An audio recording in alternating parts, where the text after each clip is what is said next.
الحمد لله ما شاء الله.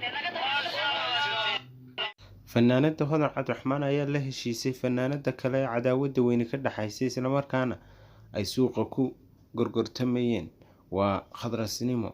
maadaama ay dhacaysay xafladii xalay toole ka dhacaysay Hargeysa ee 26 Juun ayna farxad weyn oo gaar Soomaaliland u ahaatay islamarkaana ay dadkii joogay halkaasi u sheegeen in heshiiyaan cuqdadana ay ka baxaan maadaama ay tahay maalin weyn.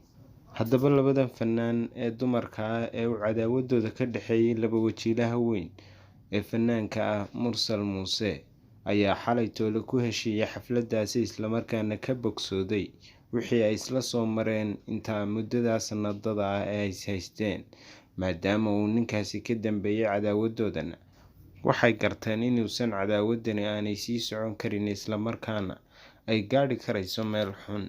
maadaama ay dhaleen caruur uu labadaba isagu ka dhalay islamarkaana uu labadaba aabbo u yahay oo aanay kala maarmi karin caruurta iyo aabbahood maadaama ay yihiin dad walaalo ah oo muslima waxay doorteen inay iscafiyaan intii ay haysan lahaayeen.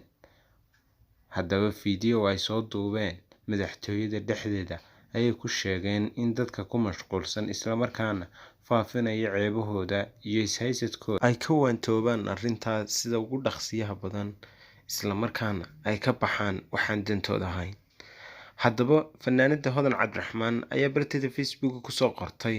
sheekadii khadrasnimo waa soo afjaray naagihii caayi jirayna hadda ma caayi karaan sababtoo ah waa iska soo afjaray arrintii khadrasnimo waxaana walaac weyn laga qabaa in khadrasnimo ay dib u soo laba kaclaysay islamarkaana dib u weerarto hodan cabdiraxmaan islamarkaana uu isfahan waa halkaasi ka dhaco oo dib la isugu dhaco islamarkaana uu dhaco isfahan waa aad weyn.